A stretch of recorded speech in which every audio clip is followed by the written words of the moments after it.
Hey, Montel Williams here. Look, I've got some incredible news to share with you. I want to tell you about my brand new book that's coming out that's called The Sailing of the Intrepid. Now, this book is more than just an historical account. It's a tribute to the brave men who served aboard the USS Intrepid and a celebration of their extraordinary legacy. Writing this book was such an incredible story, and I'm really thrilled to be able to share it with you. So don't wait to grab your little piece of history. The book is available right now to order. You can go to montelmedia.com, and you can even get a limited autograph signed copy. Now, thank you so much for your support. I can't wait for you to read this incredible story of the sailing of the Intrepid. I'll see you on the pages.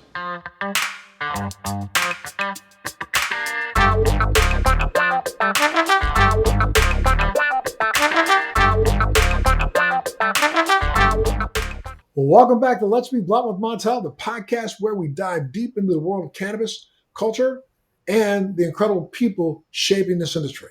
I'm your host, Montel Williams, and today we've got a very special guest joining us. He's a legend in the cannabis world, a master cultivator with nearly 3 decades of experience, and a true visionary who's reshaping the New Jersey's cannabis market. Please welcome Chief Visionary Officer for HoneyProjects, the one and only Mr. Dave Valese. Hey, Dave, how you doing, buddy? Hey, Montel, gratitude. So happy to be here and so grateful to be here with you. I'm so happy to have you. Let's go back a little bit. Let's go back to the beginning. Take me back. Where are you from, first off? And you got in this game almost 29 years ago, one of the real true legends. What first inspired you to get into cannabis cultivation? So let's go where you're from, what inspired you? I'm from Bloomfield, New Jersey. I'd say, I was into cannabis recreationally, and when sour diesel came around and I saw the level and the par of how good cannabis could be and how much it could help people is when I really wanted to cultivate it. It was out maybe when I was like 19 years old is when I really started to lead towards that passion. And it was kind of a strain driven passion, right? Yes. I'm home in New Jersey now after 20 years. I left New Jersey for 20 years. It's so strange for me to be on a camera because I come from the world where you hid, and I hid in the woods for most of my life. And it's a real blessing to be home. My parents are older, and to be a part of the cannabis industry and to bring passion and standards into a place where there was zero. What were some of the biggest challenges that you faced transitioning from the underground cannabis scene to the legal market, and how did you overcome some of those? I have wonderful partners. I would say that I could never do this without the people that believe in what I'm doing and give me the power to have standards of what's on my shelf and who we're working with, because that really matters to us. Who we're working with and what their standard is in their cultivation. Nothing on our shelves. I go to every cultivation. I see what they're doing before we take anything on our shelves here. And what were some of those challenges, other challenges that you faced? I've cultivated, and before it was legal, so I've had cops kick in my door over growing medicine, and I've had PTSD over trying to help people, and I've had to hide most of my life, and to be free of that is one of the biggest blessings I could ever imagine. And to be able to help be a leader in a space where there's a lot of people here who are here a few years and aren't here for a lifetime, and it's a true honor to be a part of this. Great. Now. And your dispensary, HoneyGrove, in Clementon, New Jersey, was named the 2024 Dispensary of the Year by Cannabis. Cannabis. Gratitude. Shout out to Cannabis and Josh from Cannabis. They're a real big part of the community here. And you've opened up a new place, HoneyStash. Where's that at? In Metuchen? HoneyStash in Metuchen, New Jersey. We just opened the doors almost 2 months ago. It's a beautiful location in a beautiful town. The mayor there has really got behind us. It was a long time to get it open because it was new to them. They never did anything like that before. So it was a long process, but we worked together and we came and we opened the doors and they welcomed us with open arms, and going from hiding in the woods to cutting ribbons with mayors and being accepted is something I never thought or dreamt to be possible in my life, and I'm just blessed. And how are both stores doing now? I mean, you got a number one, and they're probably going to get this other one number one too, right? We're voted number one because we're part of culture and community and art, and we switch out artists every 3 months, and we let them sell their art, and we have musicians come and play music, and we just really care about the cultivators we work with too, and that's really shining through. And we love our staff. We would never be number one without the most amazing staff that comes and educates everyone that comes in, and they'll take the time with anybody who wants to be educated. They'll sit there and they'll educate them with whatever they need, and they're amazing. Let's talk a little bit more about where culture and art meets cannabis. Talk a little bit more. Was that your idea? Yeah, like we have a Grateful Dead cover band once a month, Crickets and Cicadas, and we have a reggae band once a month, and we were blessed to have Cypress Hill come on 419 and do a meet and greet, and we had a car show, and Lord Sear from Sirius XM came and blessed us with being a DJ that day. And I don't think if we weren't part of the culture, people like Be Real and Sendog and Bobo would come out and bless us like they did, and we're so grateful to them. Shout out to Cypress Hill. We're so grateful for the community that supports us and comes out. And when we first started, there wasn't much great cannabis here, but now we're doing craft, select, small batch drops. And if people don't show up fast, they're not there anymore. So that's working with the small craft organic people that really care about what they're doing. That's what reflects on us being number one. And that clearly resonates in the community. I mean, what's been some of the feedback that you've gotten from people clearly that's helped push you to number one? But give me some of the feedback that you've been getting from people. It's I think because we think out of the box. I think most people now ask a computer how to do things, and we're full of creative artists, musicians, our whole team. From our bud tenders, one of my bud tenders I met bud tending in the store, and he has a whole wall of art in our store. His name is Jove. He's an amazing artist. He has a whole wall of art in our store, and then he did a mural in our second store. And now he's a supervisor in our store because he kept coming in with good vibes. First, he just said, "Can I put some art on the wall?" And then I was like, "Do you want to work here?" And he's like, "Yeah." And now he's a supervisor in our store because we're trying to connect with the community. And if there's good people in the community that want to be a part of what we're doing, they're going to be a part of what we're doing. How do you ensure that these brands maintain their authenticity and their quality as they scale? Well, that's a really hard thing to do. And that's been one of the hardest things for me to be a part of is not being too corporate as we scale, and it's kind of almost impossible. But all the brands we work with, they're families. They're a few people. It's small batch craft cannabis, and there's love in it because they can contain it. The thing is, most people stopped growing for passion and they started growing for money and greed and the wrong reasons. And it started to ruin cannabis. And it's one of the reasons I came home, because they did it in every other state and they started to repeat it here. And I just won't allow it. We are passionate about strong partnerships with our partners that helps us both grow, because a lot of the companies we work with, they don't have the money to be marketers or to do what they need to do for even people to know what is the best, because most people don't know what the best cannabis is, and that you could tell that by what's on the shelves in the store. Most people can't get what we have on our shelf because it's only in a few stores, and it's only to those who are passionate about what they're doing. They're selective about where they put their products, like a brand like Brighter Side, or a brand like EV Farms, or a brand like Neptune Farms, or batch. Do you have a complete? Do you have a complete vertical? Do you have a grow and a process? We don't right now, but that's something that we will get into. We we are going to white label right now with some of our better partners. Jersey Grown, somebody we are going to white label with. We love those guys. They're true legacy guys. They belong here. That's the kind of people we want to work with and help grow both our companies together.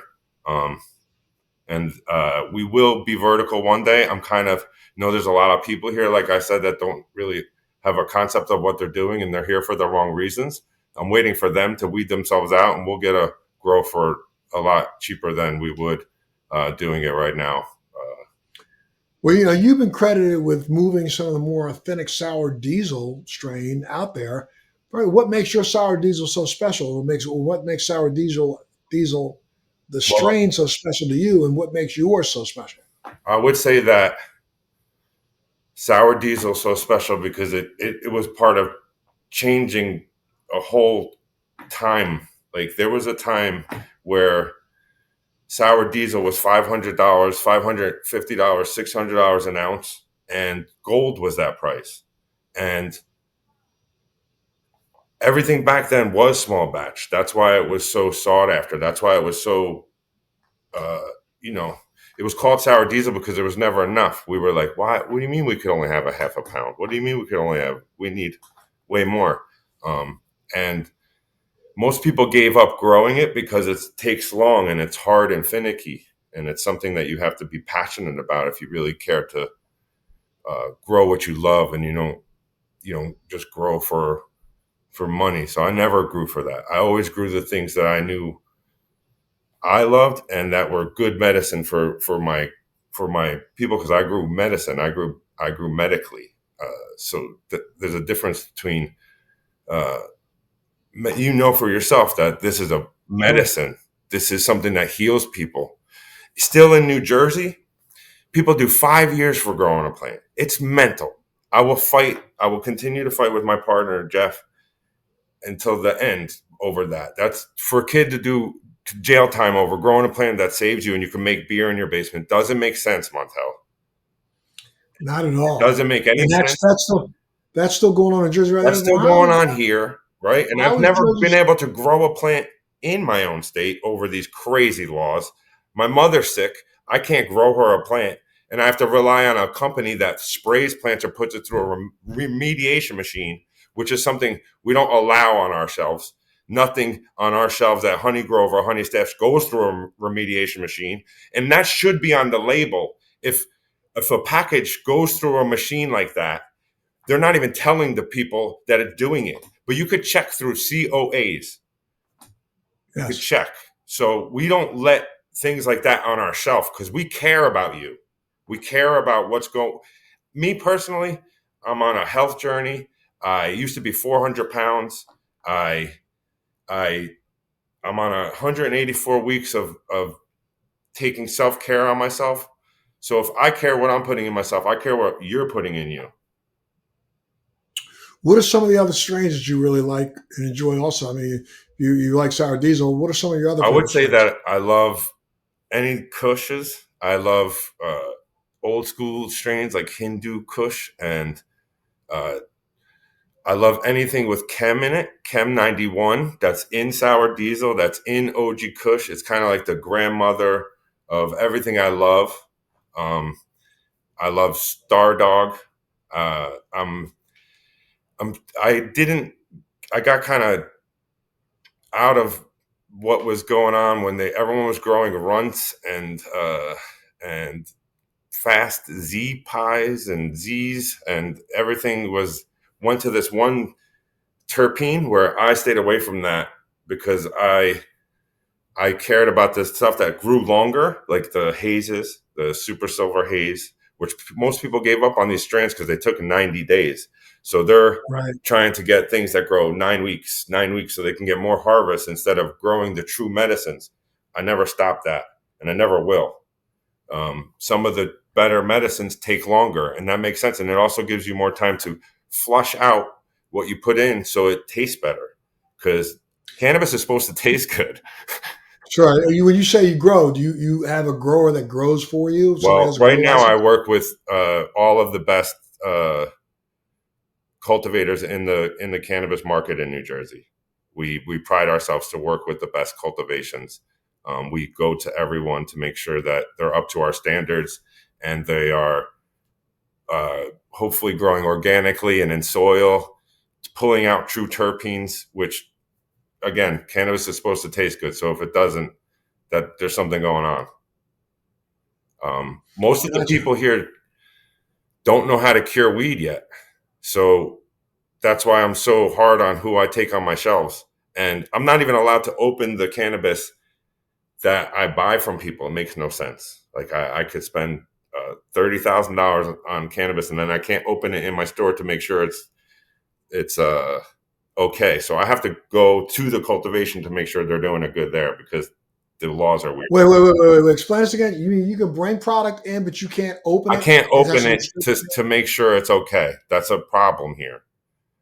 That's why I go to the cultivations myself, or they don't come in my store. If they don't allow me to go there, I know what's going on and I'm good.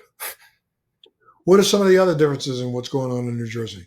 Um, well, I would say now it's a beautiful thing because there is this small craft culture happening, and there's this the love of it's coming back, and there's passionate growers here that actually know what they're doing, and there's people that take the time to grow longer strains, and there's people that are true to this instead of people that are here for a money grab. Because a lot of the people that were here and there still are here for a money grab, and they're not going to be here long because that's not what this is. This isn't a money grab.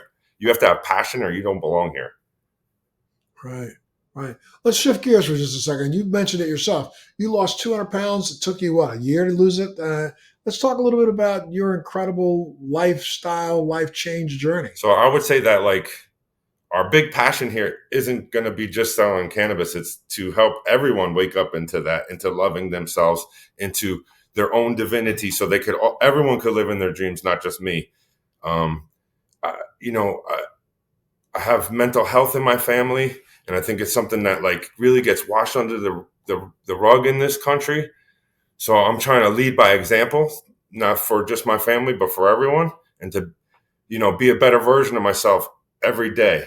And in that journey, I'm coming to profound places, talking to beautiful people like yourself, Montel. Um, and I believe if everyone keeps being a better version of themselves every day, then everyone could live in their dreams.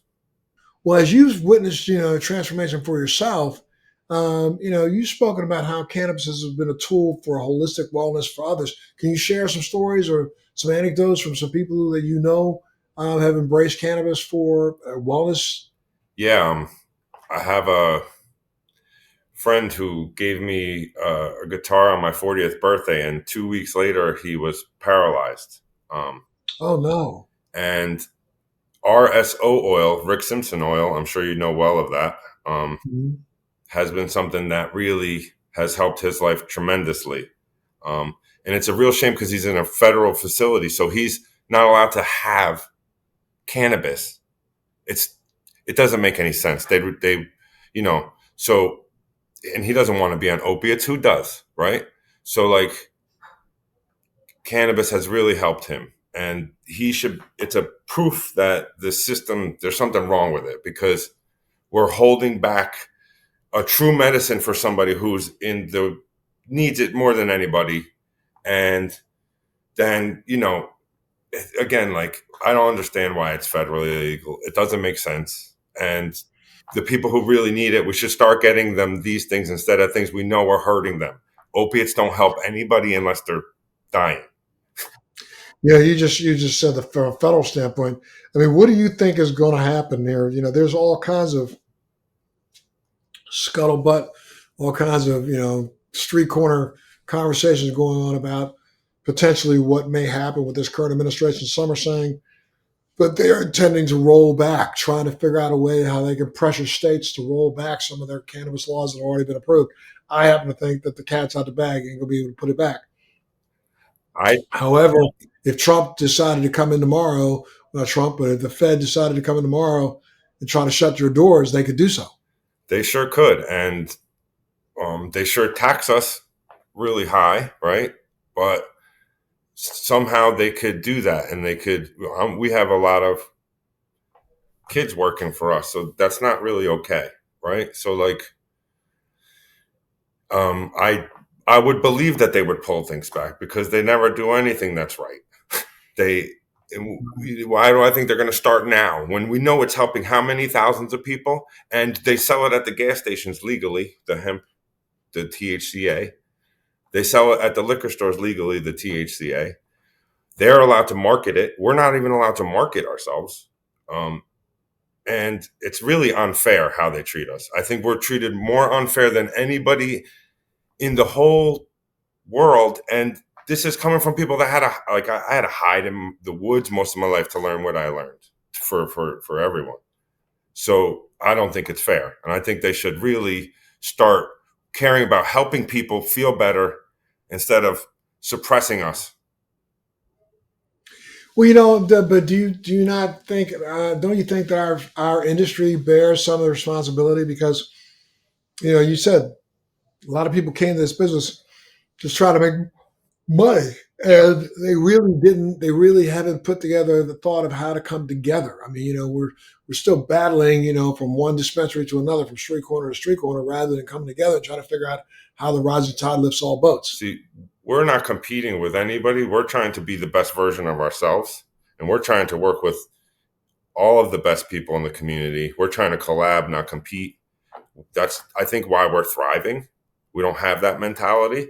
And also we're trying to show others it can be done if you care, if you actually care, that's what matters. If you show the people you care about what you have on your shelf, because I'm smoking with the stuff on my shelf. I care what's on there. I care about these companies. I care about the people that are running the companies that I work with because they're good people or they wouldn't be working with us.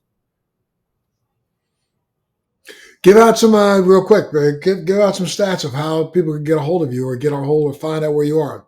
Big Dave Honey, HoneyGrove, HoneyGrove NJ, HoneyStash NJ, HoneyProjects,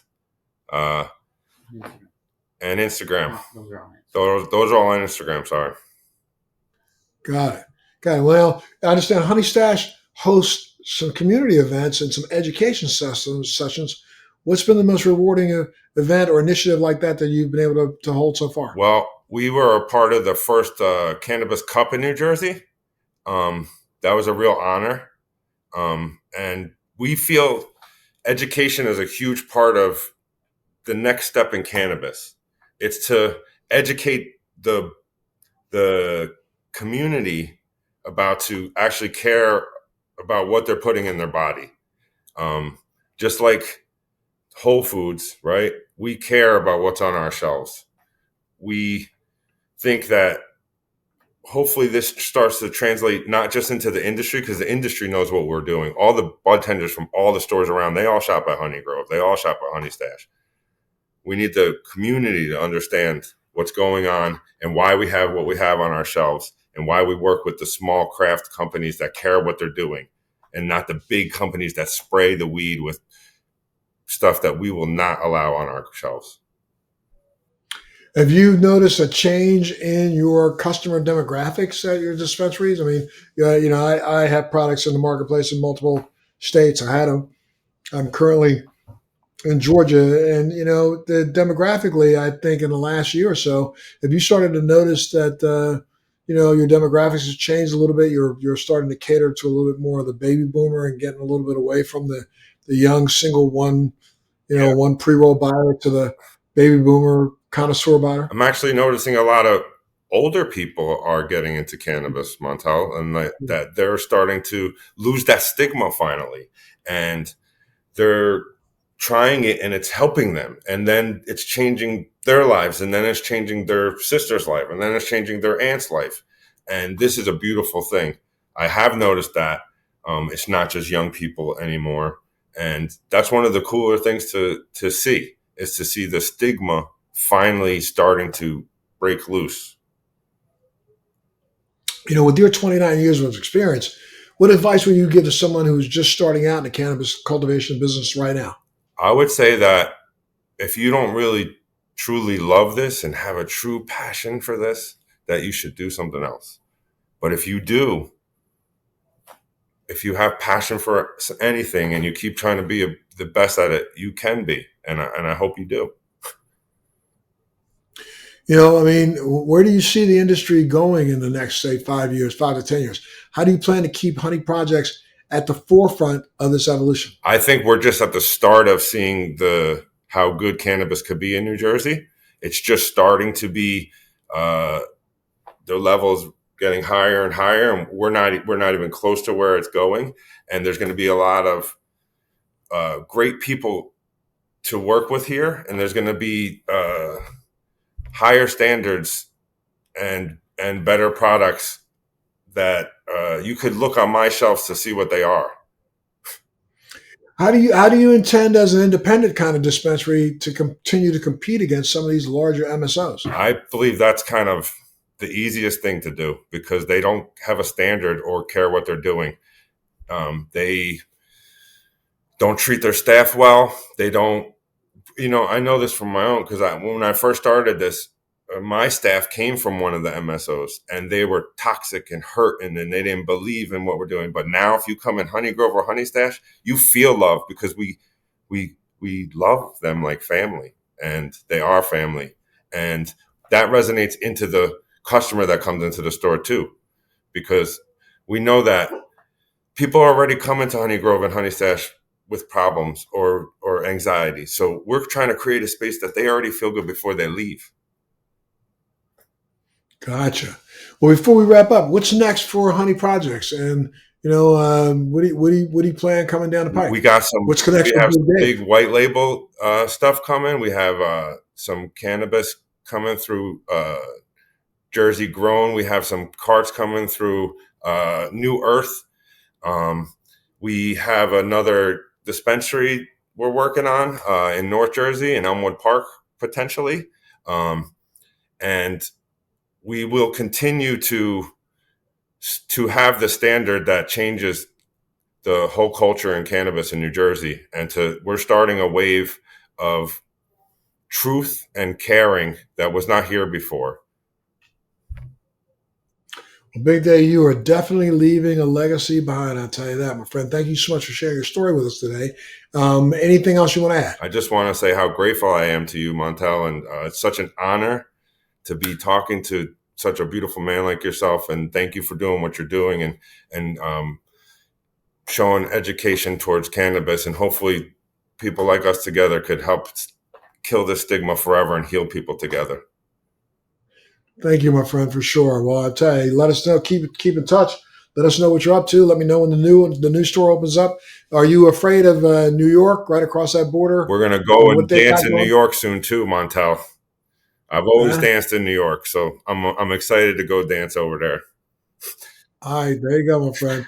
Well, you have a good one. I wish you much luck. And yeah, one more time, throw out some stats. Where can people go if they want to find you? Big Dave Honey, HoneyGrove NJ, HoneyStash NJ. That's all on Instagram. HoneyGrove.com. We got an app dropping soon, and gratitude and blessings to everybody. You stay well, my friend. Love that family of yours. Sorry about that. Okay, that's all right. You stay well, my friend. Love that family of yours, and we'll see you next time. Gratitude and blessings. Be well. Bye-bye now. Thanks. And you keep tuning in to Let's Be Blunt with Montel.